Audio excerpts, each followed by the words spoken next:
अगर आप पहली बार हैं तो आपका स्वागत करना चाहता हूं कि ये जो है स्टडी करने का टाइम है, ट्रेनिंग है, अध्ययन है। जस्ट ए रिमाइंडर के कुछ साल पहले मैंने चर्च में एक टीचिंग दी थी, कर्सेस टू ब्लेसिंग। अगर आपने जो सीखना है, आज का जो टॉपिक स्पिरिचुअल वारफेयर में है वो काफ़ी हद तक जो है शराब के ऊपर है। किस तरह से शराब ज़िंदगी में आ जाते हैं और उन पर फतह कैसे प्राप्त करते हैं। तो ये कोई सुपरस्टिशन नहीं है, ये कोई ऐसे वहम नहीं है। ये बातें हैं और ये इनका असर ज़िंदगी में होता है। और ज़िंदगी जो हैं, अगर हमने इनके साथ टेक केयर नहीं किया हो तो ये जो हैं जाने अनजाने हमारी ज़िंदगी में रुकावट पैदा करते हैं, परेशानियां पैदा करते हैं और कई तरह की मुसीबतें लेकर आते हैं। तो इसलिए क्यों ना अगर हम उसे डिटेक्ट करें, डायग्नोस करें और उसका हल निकालें वचन के मुताबिक से, तो वो जो है हमारे लिए फ़ायदा, ज़हनी, जिस्मानी और रूहानी ज़िंदगी में हमारे लिए आशीष का कारण होगा। सो अगर आप नहीं वॉच किए हैं, पहले कई साल पहले मैंने चर्च में मेंस कैंपस में जो है टीचिंग दी है, कर्सेस टू ब्लेसिंग। अगर आप टॉपिक लिखते हैं तो आपको जो है आसानी से मिल जाएगा। ऑलराइट, आज जो टॉपिक ये है कि जो श्राप हैं, कर्सेस हैं, कर्सेस मतलब ये जो गाली गलौच उसकी बात नहीं हो रही, जो श्राप जिसमें शैतान का इंटरफेरेंस होता है, बदरुओं का इंटरफेरेंस होता है, गलत नेगेटिव फोर्सेस का इंटरफेरेंस इंसान की ज़िंदगी में होता है, तो उसकी बात हो रही है। तो चले ये कैसे होते हैं इसके बारे में थोड़ा लर्न करते हैं। शराब जो है एक वो जरिया है जो शैतान को मौका देता है कि वो शराब के ज़रिए से इंसान की ज़िंदगी में प्रवेश करता है, एंटर करता है, दाखिल होता है। ठीक है, तो जो शराब है वो डीमन नहीं है, पर वो शराब जो है, कर्स जो है, वो डीमन को अनुमति देता है, मंजूरी देता है, दरवाज़ा खोलता है ताकि वो एंटर कर सके और डैमेज कर सके ज़िंदगियों में। तो ये एक वो हिस्सा है, ये एक प्राइम एंट्रिंग पॉइंट हो जाता है शैतान के लिए, क्योंकि वो एक जरिया है। तो अगर आप हवाला पढ़ें मेरे साथ, ये नीति वचन की किताब में 26 अध्याय चैप्टर 26 एंड वर्स 2 में लिखा हुआ है, जैसे गोराया घूमते घूमते और सुपाबानो यानी कि स्पैरो उड़ते उड़ते नहीं बैठती, वैसे ही व्यर्थ शराब नहीं पड़ता। कहने का मायने कि जैसे चिड़िया उड़ रही है, आपके सर के ऊपर से चिड़िया उड़ रही है, पक्षी परिंदे उड़ रहे हैं, चल रहे हैं, तो वो अचानक से अपने आप ही आकर आपके सिर पर कोई जो हाँ पक्षी बैठ नहीं जाता। ठीक है, तो इसका कोई लैंडिंग पॉइंट होता है, इसका कोई वजह होता है, कहीं से आता है और कहीं से भेजा जाता है, कोई वजह होती है। ठीक है, समझा रहे हैं। तो ये ऐसे नहीं कि जा रहे थे आप और अचानक से आप पर आ पड़ेगा।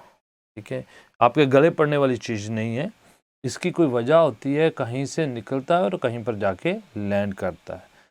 संकेत क्या है, कैसे पता चलता है, इंडिकेशन क्या है, कैसे आप पता कर सकते हैं कि ये चीज़ जो है इसकी वजह शराब हो सकती है, ये कर्स हो सकता है, किसी ने जो है डाला हो सकता है, या ये शराब का कारण हो सकता है, वजह हो सकती है। तो डायग्नोस कैसे करते हैं, पकड़ते कैसे हैं, कैसे पता चलता है, कौन सी ऐसी जो हैं सिंबल्स हैं, संकेत हैं या इंडिकेशन है, यो चीज़ें हमें इस सोच पर मजबूर कर देती हैं कि यह कहीं इसके पीछे शराब तो नहीं, कर्स तो नहीं है।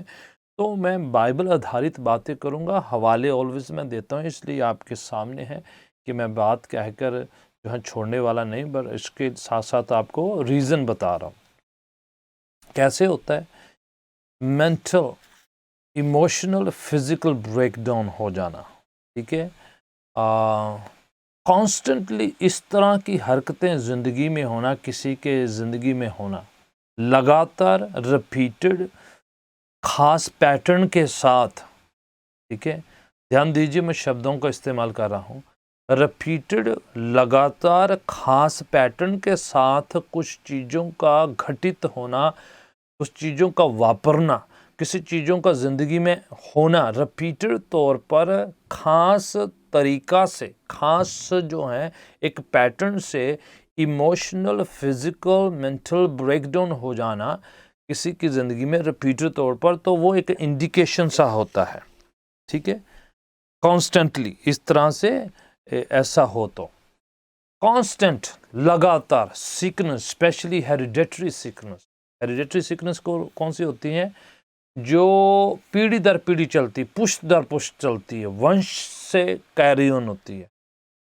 बाप दादों के अंदर, फिर फादर के अंदर, उसके दादा के अंदर, परदादा के अंदर, के बच्चों के अंदर, फिर जो है वो कंटिन्यू होता है। जैसे आप डॉक्टर के पास जाते तो आपकी फैमिली हिस्ट्री पूछना शुरू करते हैं, आपसे पूछना करते हैं कि आपकी फैमिली में किसी को हाई ब्लड प्रेशर तो है तो नहीं, कहीं को ये तो नहीं, कहीं को दिल की प्रॉब्लम तो नहीं है।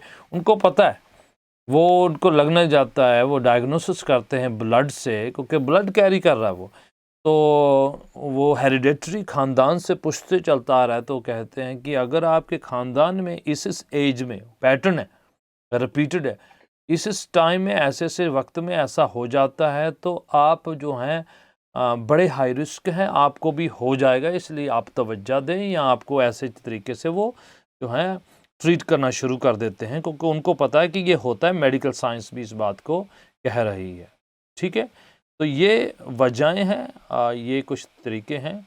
मैं आपको एक के बाद कुछ और मैरिज ब्रेकडाउन हो जाते हैं रिपीटडली पैटर्न से, फैमिली स्प्लिट्स हो जाना रिपीटडली पैटर्न से। ठीक है, एक ख़ास तरीके से, ख़ास हर बार सिमिलर सा कुछ हो जाना फैमिली में, तो वो उसका मतलब है कहीं ना कहीं कुछ गड़बड़ है, जिसको ट्रीट करना होता है।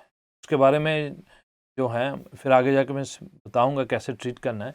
ये नहीं कि उसको हाइड किया जाए, बस ये कि डायग्नोस करना है कि अगर हर बार एक ही तरीके से रिपीटेड पैटर्न हो रहा है, कोई किसी सर्टन लेवल पर पहुंचता है, उधर जाके फेल हो जाता है, सर्टन लेवल पर पहुंचता है, उधर जाके ख़त्म हो जाता है, सर्टन लेवल पर जाता है, बिजनेस ख़त्म हो जाता है, सर्टन लेवल पर जाते हैं और वहाँ पर जाके चौपट हो जाता है। तो ये जो है विवाहित तौर पर हो सकता है, फैमिली तौर पर हो सकता है, बिजनेस में हो सकता है, फाइनेंस में हो सकता है, पढ़ाई लिखाई में, एनी लेवल में जब रिपीटेड पैटर्न हो, तो ये है निरंतर कंटिन्यूली पॉवर्टी जो है इंसान के पीछे पड़ जाए। मैं ये नहीं कह रहा हूँ कि वेल्थ जो है वो बहुत रिचेस्ट वेल्थ जो है वही जो है हमारा निशाना हो, बट जो है ऐसे कि ऑलवेज आदमी की ज़िंदगी में उतार चढ़ाव आते हैं, परेशानी आती है, चिंता आती है, कमी घटी आती हैं, और ये सब चीज़ें आएंगी, बट अगर ऑलवेज, हमेशा ही, सर्वदा ही वही है, हिस्सा है। ये नहीं कि आपको लग रहा है, पर अगर ये बात है तो that means something is not right. कहीं पर किसी चीज़ को ट्रीट किया जाना चाहिए। फाइनेंशियली किसी चीज़ को बांधा हुआ है, किसी तरीके से किसी के आर्थिक बरकतों को किसी ने रोका है, और डेफिनेटली कहीं श्राप है, या शैतानी हरकत है, या डिमॉनिक पावर है जो ऐसे कर रही है। किसी का माइक बीच में ऑन होता है, ध्यान रखिएगा। राइट, आगे है बांझपन, मिसकैरेज, रिपीटडली सेम तरीके से हो जाना, कंटिन्यूली, रिपीटडली, लगातार। फिर से ध्यान दीजिए, मैं शब्दों का इस्तेमाल कर रहा हूँ भी, रिपीटडली, लगातार, और बार बार एक ही पैटर्न से किसी चीज़ का होना। ये सब इंडिकेशन है। मैं पूरा हम अध्ययन नहीं कर पाएंगे, पर मैं आपको एक तरीका बता रहा हूँ, ठीक है, जो बाइबल के आधार पर है। तो ये नहीं कि कोई चीज़ ऐसे हो गई है ना, वो नहीं, कि रिपीटडली कोई पैटर्न है, कोई तरीका है, एक ही तरीके से मुसीबत, संकट, परेशानी और कोई भी चीज़ लगातार होती है। Constant death in the family, लगातार एक ही टाइम, सर्टन एज में आकर एक ही तरीके से। तो ध्यान दीजिए, इसका मतलब कहीं कुछ है और उसको ब्रेक किया जाए, रोका जाए, ताकि बाकी फैमिली महफूज रहें, सुरक्षित रहें। ये बात जो है इसलिए सीखी जा रही है ताकि अगर पास में ऐसा हुआ है आगे प्रेजेंट में ऐसा ना हो तो भविष्य में बच्चों और बच्चों के साथ ऐसा ना हो। ऐसा हुआ है तो उसको ट्रीट किया जाए, उसको संभाला जाए, उसको ब्रेक किया जाए, वहाँ पर रोका जाए। तो ये एक तरीका है डायग्नोसिस करने का, ढूंढने का, कि अगर रिपीटेड तौर पर एक तरीके से हो रहा है तो इसका मतलब कि कहीं पर कुछ है जो जिसको जो है टेक केयर किया जाना चाहिए। एंट्री पॉइंट्स ऑफ कर्स, कर्स शराब को जो है एंटर कैसे हो जाता है, क्या तरीके क्या हैं, जो हैं जो पर्सन इन अथॉरिटी जो हैं, अधिकार वाला व्यक्ति जो हैं, वो शराब डाल देता है हरकतों से, दबाव से।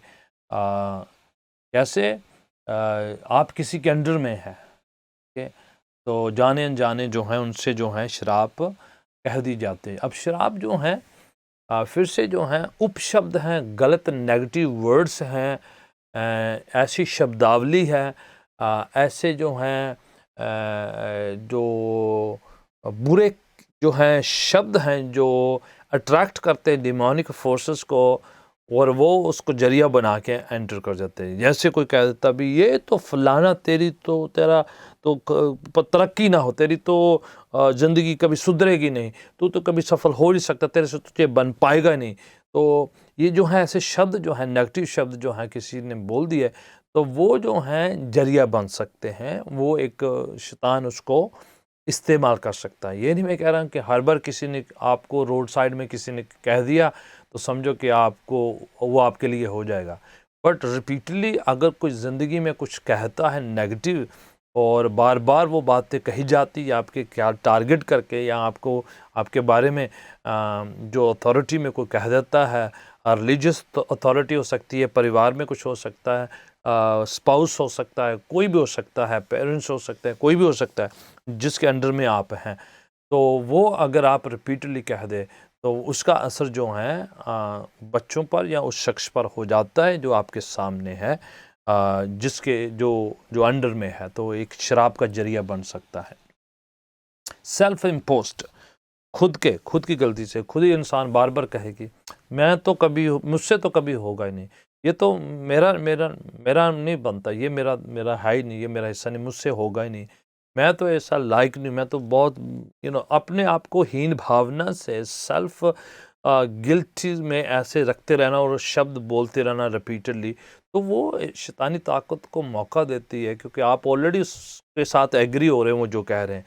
तो जो जन किसी बात के लिए सहमत हो जाते तो वो उसके लिए हो जाएगा। तो समझो अगर नेगेटिव कोई बातें जो हैं शैतान के साथ कोई सहमत हो रहा है, वो ऑलरेडी आपका नाश चाहता है, वो आपको बिगाड़ना चाहता है, वो आपको ख़त्म करना चाहता है, तो आप बार बार उसी बात को कहते हैं नहीं मुझसे होगा नहीं, मैं तो कभी सफल नहीं होगा, मैं तो कभी कामयाब नहीं होगा, मेरे को तो कभी मिलेगा ही नहीं, मेरे लिए तो ऐसा होगा ही नहीं। तो you keep saying negative stuff, कई नकारात्मक शब्द जाने अनजाने में अपने बारे में कहते रहते हैं। मेरे साथ ऐसा हो जाए, उससे ये हो जाए फलाना, कई जाने अनजाने जो हैं अपने बारे में जो है नेगेटिव बातें कहते रहते हैं, कई मजाक में कहते रहते हैं, कई जो हैं रिपीटडली ऐसे ही जो हैं अननोइंगली बिना सोचे समझे अपने बारे में नेगेटिव बातें कहते रहते हैं। तो वो एक जरिया बन जाता है, शैतानी ताकतों को इस्तेमाल कर रहे हैं, क्योंकि ऑलरेडी वो जो हैं ऐसा चाहते हैं, आप उनके साथ एग्री होते हैं, वो आप उच्चारित भी कर रहे हैं, कह भी रहे हैं रिपीटेडली, तो उसका असर हो सकता है। जैसे खुदावन मुझे प्यार नहीं करता, खुदावन मुझे प्यार नहीं करता, तो शैतान जो है सुन रहा है उस बात को, उसे पता है कि आप उस लेवल में हैं, and then that becomes a point for devil to attack you, because you already have a mindset and you keep repeating that, and that give opportunity for devil to get into your life with that inferiority complex, कि वो आपको जो हैं उस तरीके से आप पर हमला कर सके, अटैक कर सके। तो इम्पोर्टेंट है आप अपने बारे में ऐसे नेगेटिव शब्द मत बोलिए, मत कहिए, कोई भी जन जो है अपने बारे में मत कहिए, ना अपने बच्चों के बारे में, ना अपने जो है स्टूडेंट्स के बारे में, ना किसी शख्स के बारे में रिपीटेडली नेगेटिव, ये तेरे से तो होगा नहीं, तू तो कर नहीं सकता, तेरे लिए तो हैगा नहीं, मैं तो नहीं कर सकता, मुझसे कभी नहीं होगा, ये मेरा है ही नहीं है, मैं तो कभी कर पाऊंगा ही नहीं। ऐसे से जो है नेगेटिव वर्ड्स जो हैं दे कैरी जो है नेगेटिव इन्फ्लुएंस, तो डिमोनिक पावर्स जो हैं यूज़ करती हैं, और आपका माइंडसेट उसको पिक कर लेता है और उसको स्ट्रॉन्ग होल्ड बना लेता। So very very important and not to say stuff, say good stuff about yourself, अच्छी बात अपने बारे में कहे। ओके, अनस्क्रिप्चर बातें जो हैं, कवेनेंट जो हैं, verses brought on you by unscriptural covenant, ऐसे मित्र, दोस्त, सहेलियां, फ्रेंड्स आपस में अनस्क्रिप्चुरल कवेनेंट जहाँ बातें जो हैं कर लेनी, मुझ पर हो जी, मेरे पर आ जाए, तेरे को कुछ नहीं, मैं कहता हूँ ये मेरे पर इसका असर हो, तू बेफिक्र आ, तू कर जो मर्जी, तेरे इसका असर मेरे पर आने दे, ये काट दो, ये चीज़ बिगाड़ दो, ये कर दो, वो कर दो, इसका असर मुझ पर आने दो, कोई ऐसी चीज़ें नहीं है, कुछ नहीं होता, मेरे को आने दो, तेरी मुझ पर है, तेरी बीमारी मुझे लग जाए, हाय तेरा वो मुझ पर आ जाए, और तेरा ये सब मुझ पर आ जाए। Are you what you saying, you inviting that, है ना। ऐसा नहीं कि उस पर आके, उसको तो है या आप उसका साथ बांट भी रहे हैं, फिर तो आप ये नहीं होगा कि आप उसका उठा के ले लिया, हाय तेरी बीमारी मुझसे मिल जाए, तेरा गलत मुझ पे मिल जाए, तेरा ये मुझ पे, तेरा वैसा, तेरी मौत मुझे, ऐसे शब्दात जो हैं, शब्द जो हैं, ऐसे अल्फाज जो हैं अट्रैक्ट करते हैं नेगेटिविटी को, और वो जो हैं मौका मिलता है शैतान को आप पर हमला करने का। और जब आप रिपीटली ऐसा करेंगे तो कहीं ना कहीं वो जो हैं वो नेगेटिव शब्द जो हैं बीज के मानद अपना काम करेंगे। नीति वचन कहावतां जिसे कहते हैं, प्रोवर्ब्स में लिखा है, there is a life and death in your tongue, आपकी ज़ुबान में मौत और ज़िंदगी दोनों पाए जाते हैं। तो you have a very powerful thing in your mouth, आपके ज़ुबान में बड़ी पावर है। अगर आप नेगेटिव कहेंगे तो नेगेटिव चीज़ें होती जाएंगी, अगर आप पॉजिटिव स्क्रिप्चर वचन के आधार पर पाक कलाम की बातें, अच्छी पॉजिटिव सकारात्मक बातें जो हैं अपने लिए बयान करेंगे, घोषित करेंगे, ऐलान करेंगे, तो वो आपके लिए अच्छी वाइब्स, अच्छा एटमॉस्फेयर कैरी करेंगे। आपकी ज़ुबान के अंदर ताकत पाई जाती है। God has given you that. And उसमें सेम वर्स में लिखा है, नीति वचन में, कहावता में, इमसाल या प्रोवर्ब्स में, कि जो उसका इस्तेमाल करना सीख गए हैं, they will eat the fruit of it, those who learn to get benefit out of it, they will eat the fruit of it, उसके फ़ायदों को वो प्राप्त करेंगे, रिसीव करेंगे, ग्रहण करेंगे, जिन्होंने सीख लिया कि कैसे ज़ुबान का इस्तेमाल करना है, पॉजिटिव अच्छी बातें ऐलान करें, घोषित करें, उसको डिक्लेयर करें। अगर नहीं करें, नेगेटिव करेंगे, तो वो आपके पास जो आसपास जो है शराब भिन भिनाता रहेगा, लड़खड़ाता रहेगा, आपके यहाँ मंडराता रहेगा, and A opportune time that will affect your life. So entry point बन जाता है। ऑलराइट, आगे बढ़ते हैं। दूसरा कुरिन्थियों की पत्री, दूसरा कुरिन्थियों का खत 6 अध्याय और उसकी 14, चैप्टर 6 की 14 में इस प्रकार से लिखा है कि अनइक्वली योक मत करें, जो अनबिलीवर्स हैं उनके साथ ऐसे रिश्तेदारियां ना छेड़ें या ऐसा कुछ ना करें जो आपके ईमान जैसे नहीं, आपके जैसा विश्वास नहीं रखते हैं। आप उनके साथ कुछ ऐसे साझेदारी मत शुरू करें जिसका नतीजा ये हो कि जो वो कैरी करते हैं वो आपको मिलना शुरू हो जाए। ठीक है, तो ये शादी ब्याह की बात भी है, और संगति करने की बात भी है, और कुछ भी रिलेशनशिप शुरू करने की बात भी है। ऐसा नहीं है कहा जा रहा कि आप जो है अनबिलीवर से बात मत करो या उनके साथ उनके दुकान से सामान मत खरीदो। No, it's not about, it's about having a relationship. जैसे शादी है एक ख़ास, विवाह एक ख़ास मुद्दा है। आप ऐसे अनबिलीवर्स के साथ शुरुआत ना करें जो आपके लिए लेटर ऑन जो है मुसीबत का कारण हो। वैसे इम्पोर्टेंट जो हैं आपके जो फ़ैसले हैं, जहाँ पर आपको पता है कि आप ऐसे ईमान वाले लोगों के साथ ना शुरू करें जो आपके लिए नुकसान हो, जो या फिर मुसीबत का कारण बने, तो अनइक्वली ना योग करें, उनके साथ ना जड़ें। ठीक है, ये शुरुआत करने वाली बात। पर अगर कोई ऑलरेडी फ़र्क लेवल्स में है, जो ऑलरेडी उसकी चॉइस नहीं थी, तो उसके लिए अलग बात है। बट अगर आपको शुरुआत करने की चॉइस है तो आप डोंट बिगिन विद दैट। ठीक है, डिसोबीडियंस जो हैं वो शराब ले आ सकती है। curses brought on by the servants of Satan, शैतान के जो जो लोग हैं, जो श्राप छोड़ते हैं, जैसे पूजा सामग्री लेकर जाते हैं लोग, जाते हैं ये जो बाबा के पास, whatever those witch doctors, which priest के पास जाकर जो कुछ भी जादू टोना टेवा लटरम पटरम जो भी वो करते हैं, वो जाकर जो है उनसे जादू टोना करवाएं या कुछ ऐसा शराब छोड़ें, वो जो हैं शैतान को रिलीज़ कर सकते हैं लोगों के ख़िलाफ़ में। अगर कोई स्क्रिप्चरल आधारित ज़िंदगी नहीं जीता तो उसके लिए उसका असर होगा। इसलिए अपने आप को छुपा के रखना है, कर्स फ्री लाइफ जीना है, ताकि आप रिपीटली अपने आप को यीशु के लहू में छुपा के रखें। This one of thing I will teach later. पर ये एक तरीका है कि लोग जो हैं ऐसे शराब छोड़ देते हैं इन तानी लोगों की मदद से। Curses brought on you by disobedience, परमेश्वर के वचन के खिलाफ काम करें तो अपने आप जो हैं शराब जो हैं रिलीज़ हो जाते हैं। शराब जो हैं भिनभिनाते हैं खुदावन के वचन के खिलाफ काम करने से। हैविंग फॉल्स गॉड, झूठे देवी देवताओं के पीछे जाना, उनके बारे में पूजा के सामान अपने घर पे रखना, गले में डालना, बाजू में बांधना, घर पे रखना, फ़ोटो हो, ताबीज हो, धागा हो, ऑब्जेक्ट हो, चीज़ें वस्तुएं हों, वो जो हैं ऐसी चीज़ें जो हैं, ऐसी भावना, ऐसी ख्वाहिशें रखना, और उससे जो हैं शराब जो हैं ज़िंदगी में आता है, डिमोनिक पावर्स उसको इस्तेमाल करती है। एक्सोडस जो बाइबल की दूसरी किताब है, निर्गमन की किताब 20 अध्याय 3 की 4 के जो 10 कमांडमेंट का हिस्सा है कि you shall not have no other gods before, मेरे सामने कोई और देवी देवता या और चीज़ वस्तु ना हो जिसको आप इतनी अहमियत दो, परमेश्वर के तुल्य बनाएं। तो दैट अगर आप ऐसा करते हैं तो श्राप के आने के चांसेस हो जाते हैं, शैतान रिलीज़ हो जाता है। ड्यूटरोनमी जो बाइबल की 5वीं किताब है, व्यवस्था विवरण, इस दिशना उर्दू में कहते हैं, ड्यूटरोनमी अंग्रेज़ी में व्यवस्था विवरण एंड व्यवस्था सार जो है हिंदी पंजाबी में होता है। 27 चैप्टर और उसकी 15 आयत में इस प्रकार से लिखा है, कोशिश everyone who makes an idol a thing detestable to the Lord, the work of skilled hands, and set it up in a secret।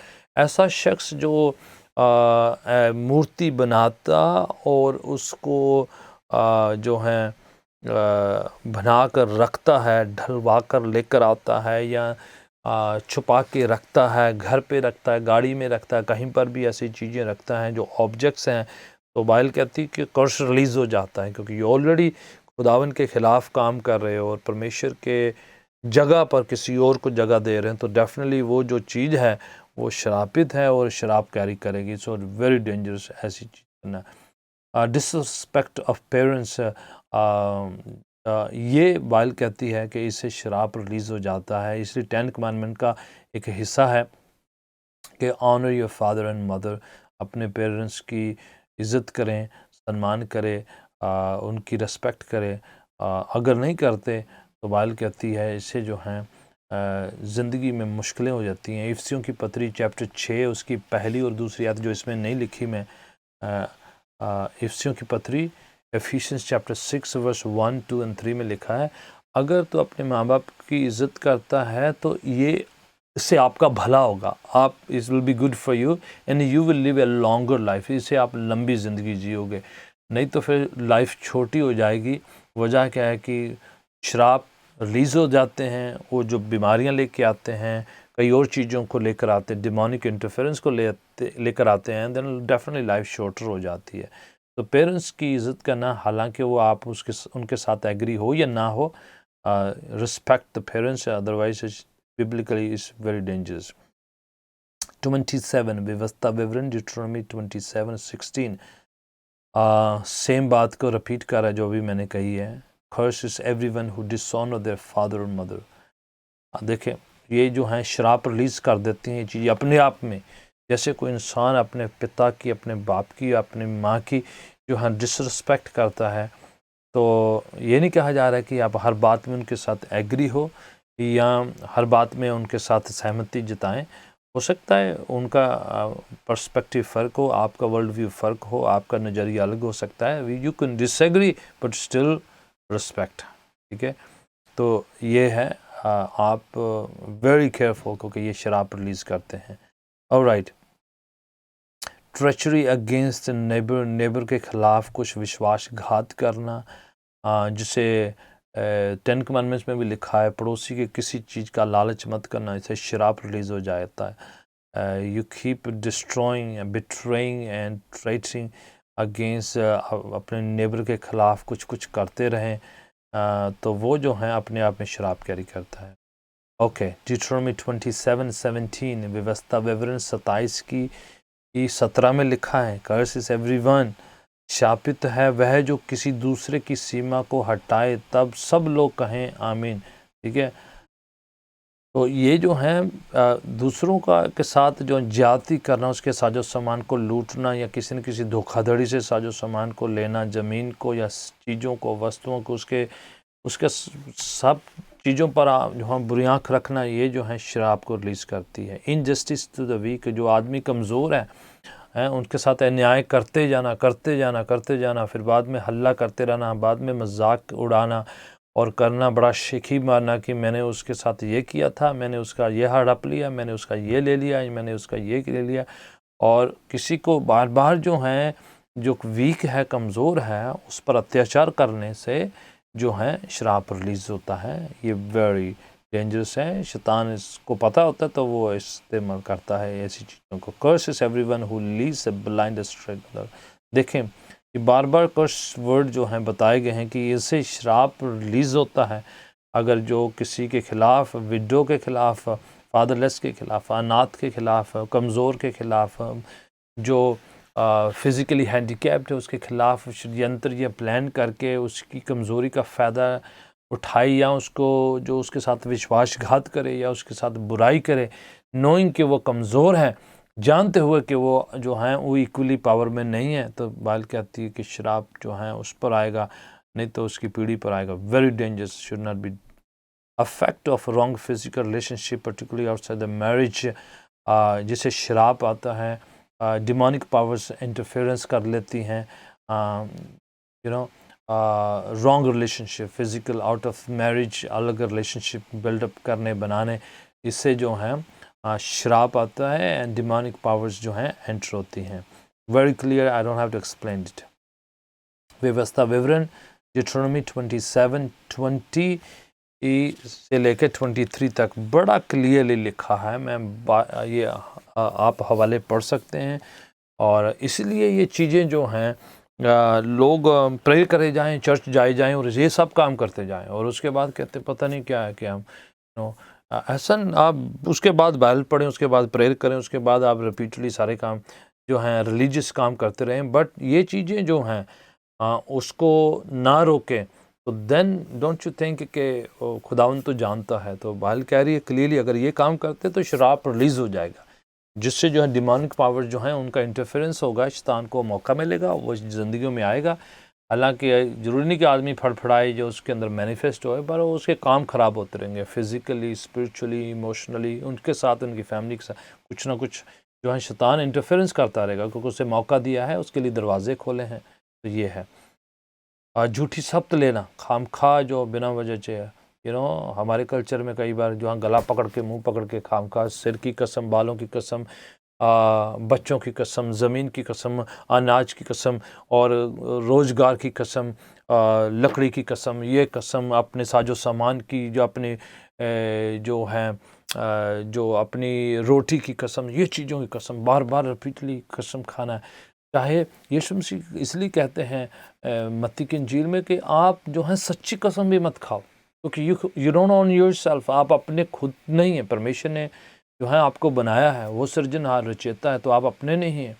तो काहे को जो है, इवन कहते हैं आप सिर के बाल जो उसका उसकी मलकियत आप अपनी नहीं है, तो आप काहे को जो है खामखा जो है बाय गॉड कहना और आई स्वेयर कहना, तो झूठी कस्में खाना, और खामखा कई बार अपने फैमिली को जो है बीच में इन्वॉल्व कर लेते हैं, बिजनेस डील हो रही है और पता है कि गलत है, तो आप जानबूझ के कह लिया, नहीं मेरे बच्चों की कसम जी, मेरी उसकी कसम जी, उसकी कसम जी, रोज़गार की कसम जी, मेरा वो ये, मेरी माँ की ये की कसम, उसकी कसम, जो है सब फैमिली पर जो श्राप जो है बाय लॉ जो है, आप उस समय किसी ने जो किया है तो बाय लॉ जो है लीगली आपने राइट दिया डिमोनिक पावर को कि श्राप फैमिली पर आए। तो डोंट यू डू दैट। आप छोड़ें अपने बच्चों को, छोड़ें अपनी फैमिली को, छोड़ें उनको ज़िंदगी अपनी जीने दें। आप ये शब्द कह के मौका दे रहे हैं कि शराब उन पर आ जाए, गलत नेगेटिविटी उन पर आ जाए, उन पर जो है बुरी चीज़ों का असर होना शुरू कर दे। आपके कहने से आप अनुमति दे रहे हैं, आप रिलीज कर रहे हैं, आप उनको जो है मंजूरी दे रहे हैं। सो वेरी डेंजरस, झूठी सौगंध खाना। ओके, ये देखें व्यवस्था विवरण, Deuteronomy chapter 27 verse 25, curses everyone who accept a bribe to kill an innocent man. देखें जो है कर्स जो है इससे आता है। ये देखें ज़करिया की किताब 5वां चैप्टर, उसकी पहली पंक्ति से लेकर, पहली आयत से लेकर उसकी चौथी आयत तक है। ठीक है, हवाले लिखे हैं ये कि किस तरह से ये जो हैं श्राप उठते हैं, श्राप रिलीज़ होते हैं, श्राप जो ज़िंदगी में आते हैं, और कैसे जो हैं ये जो श्राप जो हैं इंटरफेयर करते हैं लोगों की ज़िंदगी में। फिर हम कहते हैं कि पता नहीं क्यों ये ऐसा क्यों हो रहा है, because somebody has done his or her part and then that is causing। तो वेरी वेरी जो है डेंजरस है।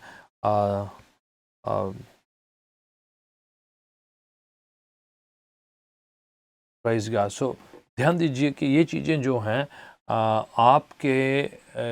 आपकी ज़िंदगी पर जो हैं नुकसानदेह हो सकते हैं, आपको मुश्किल में डाल सकते हैं। ऐसे ही शब्दों के अंदर जो हैं बड़ा गड़बड़ है अगर आपने बिना तौले शब्दों का इस्तेमाल कर लिया।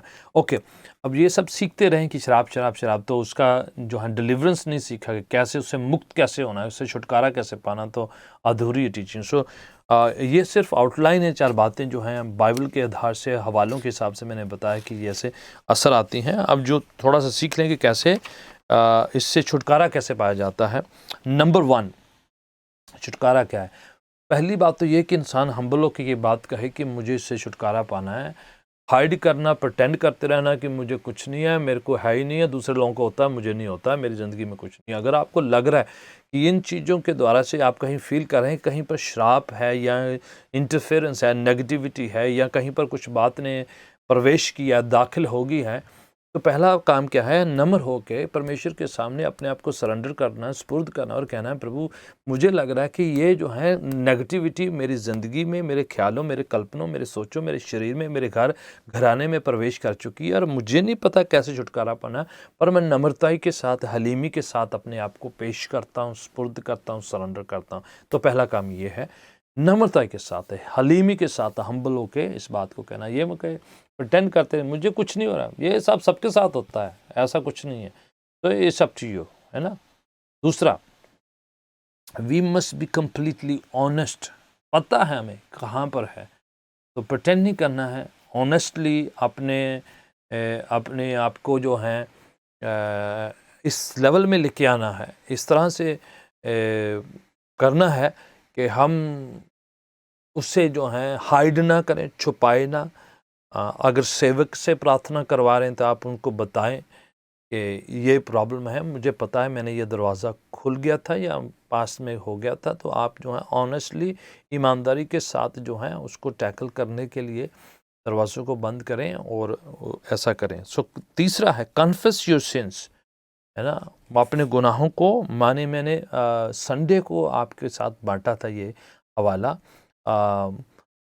जेम्स की किताब उसका 5वां अध्याय, याकूब का खत चैप्टर 5 एंड वर्स 16। अगर आपको मिल लेता है तो निकाले ज़रा, क्योंकि संडे हमने पढ़ा था इसको, इसलिए अगर सामने नहीं आ रहा है, जेम्स चैप्टर 5 वर्स 16, याकूब की पत्री 5वां चैप्टर वर्स 16, 5 वर्स 16 आपने पढ़ा था। ठीक है, कोई भी जन पढ़ सकते हैं। आप पहले बोलना है, फिर मैं चाहूँगा कि आप अपना माइक को अनम्यूट करें और फिर कौन पढ़ेगा। हाँ जी, पढ़िएगा। इसलिए वो विच अपने हाँ, राइट। देखो, आपस में गुनाह गलती अपनी मान लो और क्या करो, कबूल करो, मान लो, इस बात को स्वीकार करो, हाइड मत करो। और उसका क्या होगा, फिर क्या होगा, हाँ ਤੁਸੀਂ ਨਹੀਂ फिर क्या हो, चंगे हो जाओ आप, फिर प्रार्थना करो। पहले जो है फिनिश किया जाए, उसको ख़त्म किया जाए। सो कन्फेशन जो है बड़ा इम्पोर्टेंट हिस्सा है। गुनाहों को मान लेना, छुपाना नहीं। दाऊद कहता है, मैंने जब अपने गुनाहों को छुपा के रखा तो मेरी हड्डियाँ तरी में बदल गई। मीन्स वो जो है बहुत मेरे लिए प्रॉब्लम हो गया। जैसे प्रेशर कुकर के अंदर नहीं होता है सब्जी, उसका हालत क्या बोले, दैट्स व्हाट हैपन। और बाद में कहता है, फिर मैंने अपने गुनाह का इकरार किया और परमेश्वर ने मुझ पर दया करी। सो अनटिल वी कन्फेस, परमेश्वर के सामने कबूल नहीं करते, आपस में नहीं करते हैं, तो वो जो है कई बार हम परमेश्वर के सामने कर लेते हैं, आपस में नहीं करते। अगर आपको पता है something has to set right between yourself and the family or someone, तो वो भी सेट किया जाए। उससे वाइल कह रही है, उससे हीलिंग होगी, शराब जो है उठ जाएगा। यू नो, फॉरगिव करना वो इम्पोर्टेंट हिस्सा है शराब को तोड़ने का। फॉरगिव करना, माफ़ करना। अगर किसी शख्स ने आपके साथ अन्याय किया है, वीक आप थे, ज़ोरावर कोई और था और उसने आपके साथ अन्याय किया है, आपके साथ ज़बरन जो है आपका कुछ हत्याया है या आपसे धोखा किया है, विश्वासघात किया है, आपका नुकसान हुआ है, आपको बड़ी लंबी मुश्किल का सामना करना पड़ा है, तो आपके अंदर वो गुरज है, कंप्लेन है, वो जो है मन में है, तो उस वजह से शैतान को मौका मिला, तो उसने जो है आपके खिलाफ जो है शराब जो है लाकर डिमोनिक इंटरफेरेंस आपकी ज़िंदगी में एंटर करने की जो है मौका देख लिया। तो अगर आप माफ़ कर देते हैं उस शख्स को, चाहे वो था या नहीं जाया था, चाहे वो माफ़ी के हकदार था या नहीं, पर आप अपने डिलीवरेंस के लिए, अपनी हीलिंग के लिए, अपनी आशीष के लिए, अपनी बरकत के लिए, आपके साथ किसी ने अन्याय किया है बचपन में, पर आपको याद है, छुटपन में आपको याद है, या किसी भी टीनेजर में, किसी भी एज में, या आपके पार्टनर ने, या आपके बिजनेस पार्टनर ने, आपके लाइफ पार्टनर, आपके टीचर ने कुछ किसी भी ऐसा कुछ आपके खिलाफ किया हो, आपके शरीर, आपके मस्तिष्क, आपके दिमाग, आपके ख्यालों, आपके रूह के साथ, आपके फाइनेंस के साथ अन्याय हुआ है किसी भी लेवल पर, तो आपने उसको मन में जमा करके रख लिया और आपने उसको जो है माफ़ नहीं किया, तो उस वजह से समथिंग इज़ होल्डिंग, कुछ चीज़ जो है आपकी बरकत को रोक रही है। तो आपने बेहतरी का अपनी आशीष के लिए, अपनी हीलिंग के लिए, अपने डिलीवरेंस के लिए कि उसको दिल से माफ़ करना है। Father, I forgive that person, Jesus I forgive that person, उसको मैं माफ़ करता हूँ और मैं आगे मूव ऑन करना चाहता हूँ। और शैतान उसको लेकर मेरी ज़िंदगी में जो है शराब ना लेके आए, बीमारी ना लेके आए, कोई पेन दर्द ना लेके आए। मैं बता रहा हूँ, कई लोग जब दूसरों को माफ़ कर देते हैं उनकी पेन ठीक हो जाती है। ठीक है, आई डोंट नो किसी को मैं कुछ कह रहा हूँ, बट अगर किसी के बारे में आपके मन में अनफॉरगिवनेस है, आपके साथ अन्याय हुआ है, आप जायज़ है आपका गुस्सा करना, आपकी नाराज़गी, रंजिश रखना, आपका उस कुड़तन को रखना जायज़ होगा, बट आप अपनी बरकत के लिए उसको दिल से माफ़ करें, उच्चारित करके, मुंह से बोल करके, फलाना फलाना शख्स जिसने मेरे खिलाफ ऐसा किया है, यीशु के नाम से मैं उसे माफ़ करता हूँ, माफ़ करती हूँ। और मैं चाहती हूँ कि मेरी ज़िंदगी, मेरे शरीर से ऐसा कोई भी ऐसा एंट्री पॉइंट ना हो, या मुझे ऐसा बुरा असर ना हो, इसकी सज़ा मुझे ना मिले, मेरे शरीर के खिलाफ कुछ ऐसा ना हो। मैं यीशु के नाम से उसे निकालता हूँ, निकालती हूँ। ऐसा करेंगे आप, you would see things taking place. You know, I have seen demons living. जब आप फॉरगिवनेस करते हैं तो शैतान बदरुएँ जो हैं उसका होल्ड ख़त्म होता है, शराब का होल्ड ख़त्म होता है। आप उच्चारित करके, बोल कर ऐलान करते हैं, things happen, things takes place. Alright, पांचवी बात इसी में है, कैसे डिलीवर होते हैं, हील कैसे होते हैं। मैं चाहता हूँ कि आप एक हवाला पढ़ लें, रोमियो का खत और उसका 10 अध्याय, chapter 10 and verse 13। Romans chapter 10 verse 13। कौन पढ़ेगा? 10:13। हाँ जी।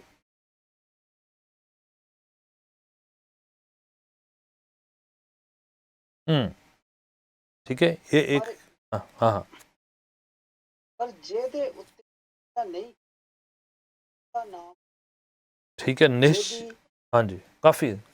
सो बाय फेथ आपने प्रभु यीशु के नाम को ऐलान करना, यीशु के नाम को डिक्लेयर करना, ये इंपॉर्टेंट हिस्सा है। सो बोले अगर कोई ऐसा करेगा निश्चा दे नाल, फेथ के साथ, ईमान के साथ, तो वो छुटकारा पाएगा, आज़ाद हो जाएगा, चंगा हो जाएगा, हील हो जाएगा, बचा लिया जाएगा। तो बाय फेथ आपने ये काम कर लेना है कि बाय फेथ डिक्लेयर कर देना है, आपने ऐलान कर देना है कि in Jesus name I declare my healing my deliverance. Yeshu के नाम से। बाइबल कहती है कि आपने स्वयं मन में विश्वास ही नहीं सिर्फ करना, मन से विश्वास, ईमान और मुंह से ऐलान करना है, घोषित करना है, उससे कन्फेस करना है, बोलना है कि I am being healed, I am being set free. तो ऐलान करना, ये मैं काफ़ी रिसेंटली आपको चर्च में बताया है। ओके, रिपेंटेंस इम्पोर्टेंट हिस्सा है कि ना केवल के ऐलान करना बल्कि उस चीज़ से मुड़ जाना। अगर आपको लग रहा कि ये दरवाज़ा था, तो मैं चाहूँगा एक हवाला पढ़ें, यशायाह नबी की किताब, and this will be the last verse for tonight. Isaiah the prophet 59 verse 1 and 2। यशायाह नबी की किताब ओल्ड टेस्टामेंट में मेजर प्रॉफिट में से है, 59 चैप्टर, उसकी पहली और दूसरी पंक्ति। कोई भी जन बुलंद आवाज से पढ़िएगा। देख यहोवा दा हाथ टूटा नहीं, वो बचावे ना, ओदे कान भारी नहीं, सुने ना, सगों ਤੁਹਾਡੀਆਂ ਬਦੀਆਂ ਨੇ ਤੁਹਾਡੇ ਵਿੱਚ ਤੁਹਾਡੇ ਦਾਈ ਪਾ ਦਿੱਤੀ, राइट, ਅਤੇ ਤੁਹਾਡੇ ਪਾਪਾਂ ਨੇ ਦਾ ਮੂੰਹ ਤੁਹਾਥੋਂ ਖੋ ਦਿੱਤਾ ਹੈ। ठीक है, ਭਈ ਉਹ ਨਾ यस। तो वेरी सिंपल, खुदावन कह रहा है कि मेरा हाथ नहीं छोटा, ना मेरे कान बहरी है कि मैं आवाज़ ना सुनूं, पर इन बिटवीन दीवार है, वो जो हैं अनकन्फेस सिन की है, गुनाह ऐसे जिससे माफ़ी नहीं मांगी, कबूल नहीं किया, खुदा उनके सामने माना नहीं है, तो वो जो है मौका देख लेते हैं। सो बेस्ट तरीका यही है, गुनाहों को, गलतियों को जो है मान लेना, और जो कुछ भी याद रहता है कि ये जो है एंट्री पॉइंट हो सकता है, आपके प्रभु आपको बताएगा, किसी के लिए, आपके लिए भी, स्पेशली आप अपनी लाइफ के बारे में, खुदावन बताएगा ये एंट्री पॉइंट है, यहाँ पर आप गलत जगह पर गए थे, या आपने ये गलत खाया था, ये आपने गलत पहना था, ये आपने गलत हो गया था, यहाँ से ये चीज़ उठाई थी, यहाँ से मैंने उसने ये मुझे कह दिया था तो मैंने इसको ले लिया था, यहाँ से मैंने वो रखा, यहाँ पर वो, ये चीज़ें जो आपके मन में आएगी। तो कोई भी ऐसा आती है चीज़, तो समझो कि शैतान का होल्ड ख़त्म करना है अपनी ज़िंदगी में, शैतान की हर हरकत को ख़त्म करना है, उसके सारे शराब को ख़त्म करना है, नेगेटिव कही हुई बातों के असर को ख़त्म करना है। किसी ने शराब कहा है, नेगेटिव आपके बारे में उच्चारित किया है, चाहे कोई बाबा है, चाहे कोई आपका रिश्तेदार है, चाहे कोई जो है आपका बॉस है, या आपका दुश्मन है, या आपके ख़िलाफ़ काम करने वाला है, या आपका जो है साथी है, आपके साथ काम करने वाला है, या आपके साथ जो पढ़ाई करने वाला था, I don't know who has done it, या आपके सेल्फ से कुछ ऐसा हो गया है, आपने सब चीज़ों को जो है रद्द करना है, कैंसिल करना है, खारिज करना है, दरवाज़ों को बंद करना है, रिपेंट करना है। Everything negative that you have said, उसको रिजेक्ट करें कि no, this will not happen to, yes I will not die premature death, ना मुझसे बुरा नहीं होगा, मेरे ज़िंदगी में बुरा मैं आने नहीं दूंगा, मैं यीशु में आज़ाद हो चुका हूँ, हो चुकी हूँ, मुझे प्रभु ने आज़ाद कर दिया है। तो ये सारे जितने शराब किसी भी वजह से एंटर करने की कोशिश किए हैं आपके और या आपके किसी जानने वाले अजीज़ की ज़िंदगी में, तो आपने इससे डायग्नोस, ये सिर्फ एक फ़ीता है, एक मेजरिंग टेप आपको दी है, पर ये सारा कुछ नहीं है, और भी कई तरीके हैं जिससे एंटर होता है, पर आपको बस एक पेरिफेरल लेवल में आउटलाइन बताई है कि ऐसा होता है। यू नो, डीप स्टडी आप कितनी मर्जी करते रहे, पर अगर आपको उसको ख़त्म नहीं किया, कॉन्फेस नहीं किया, खुदा उनके सामने माना नहीं है, माफ़ नहीं किया है, यीशु के लहू का अप्लाई नहीं किया है, ऐलान घोषित नहीं किया है, तो ये जो है उसका होल्ड बना रहता। तो बेस्ट तरीका है कि मन से विश्वास, मुंह से इकरार करना कि यस फलाने टाइम से उस दरवाजे से एंटर हुआ था, उस खिड़की से एंटर हुआ था, वहाँ पर ऐसा हुआ था, मैंने वहाँ पर अनुमति दी थी, मैंने वो खिड़की खोली थी, मैंने वो दरवाज़ा खोला था, वहाँ पर क्रैक है, मुझे पता है। तो आपने उन सब चीज़ों को बंद करना है, खारिज करना है, रद्द करना है, यीशु के नाम से उसके लहू से सील करना है, then you should be healed, set free in Jesus name, आमीन। I am going to pray tonight just now for everyone. आज प्रेयर रिक्वेस्ट नहीं होगी, आपको डेफिनेटली संडे प्रेयर रिक्वेस्ट मैं करूँगा, और नेक्स्ट ट्यूसडे जो है प्रेयर रिक्वेस्ट होगी। So I'm going to pray with you right now in Jesus name. So everyone, no question for tonight. आप अपने क्वेश्चन मुझे लिखिए, नेक्स्ट टाइम मैं क्वेश्चन भी टेक करूँगा, पर right now let's pray together. Father in Jesus name, Yeshu के पाक पवित्र नाम से एक एक भाई बहन, बच्चा, बुजुर्ग, नौजवान जो भी इस समय ये टीचिंग को सुना है, इन हवालों को सुना है, उनके लिए ऐलान किया है, घोषित किया है, उन्हें इस सब चीज़ों को अपनी ज़िंदगी में रिसीव किया है, चाहे कितने हवाले उनको याद थे या नहीं याद है, पर हम इस बात को जानते हैं कि यीशु के नाम में छुटकारा है, उसके नाम में आज़ादी, उसके नाम में प्रभु जी हमारी जो है फ्रीडम है, ऑलरेडी उसने खून दे के खरीद लिया है।